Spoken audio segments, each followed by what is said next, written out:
UTL solar solar लावणार आणि सबसिडीही मिळवून देणार।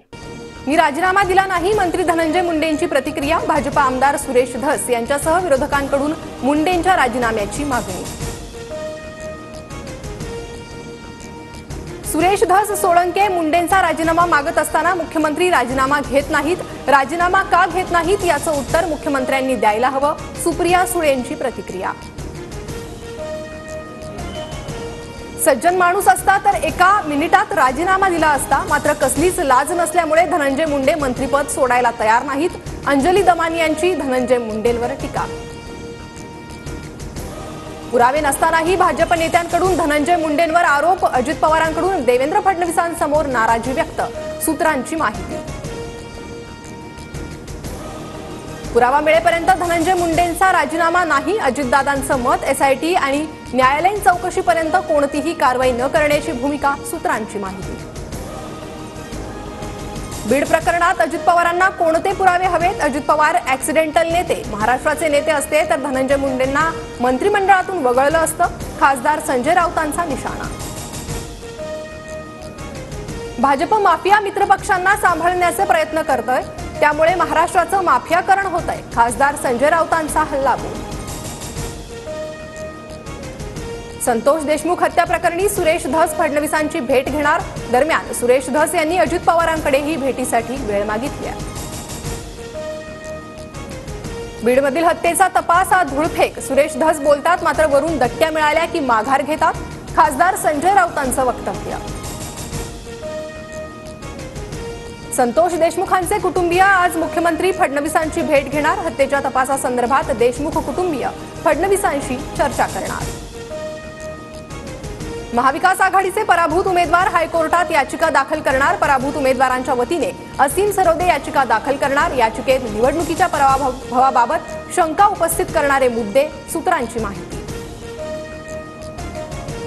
बच्चू कडू यांच्या नेतृत्वात आज अमरावती विभागीय आयुक्त कार्यालयावर वाडा आंदोलन। राज्यभरातील शेतकरी, शेतमजूर, दिव्यांग, धनगर बांधव मोर्चात सहभागी होणार। विविध घटकांच्या मागण्यांसाठी बच्चू कडू आक्रमक।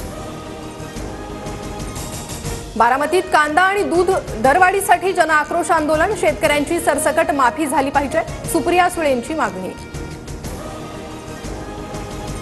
भाजप नेते सुधीर मुनगंटीवारांनी अजित पवारांची भेट घेतली। चंद्रपुरातील आंतरराष्ट्रीय पर्यावरण संमेलनासंदर्भात भेट घेतल्याची माहिती। आज दिल्ली विधानसभा निवडणुकीची घोषणा होणार। दुपारी 2 वाजता विज्ञान भवनात निवडणूक आयोगाची बैठक। देशात HMPV विषाणूची लागण झालेले 6 रुग्ण आढळले। HMPV विषाणू भारतासह जगभरात आधीपासूनच अस्तित्वात, केंद्रीय आरोग्य मंत्रालयाकडून स्पष्ट। नागपुरात HMPV विषाणूचे 2 संशयित रुग्ण सापडले। 7 वर्षीय मुलगा आणि 13 वर्षीय मुलीला विषाणूची लागण झाल्याचा संशय। दोन्ही लहान मुलं उपचारानंतर बरे झाल्याची माहिती।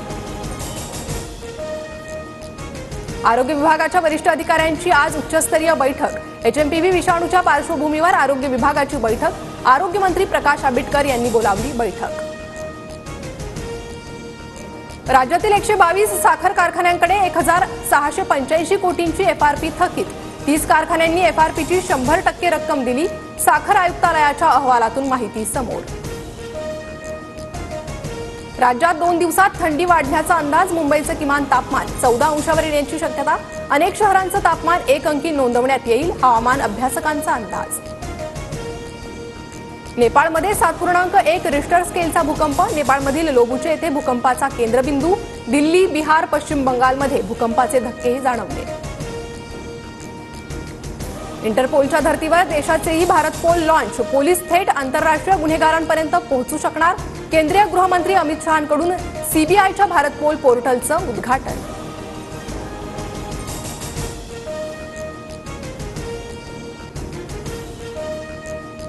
UTL सोलार सोलार लावणार आणि सबसिडीही मिळवून देणार।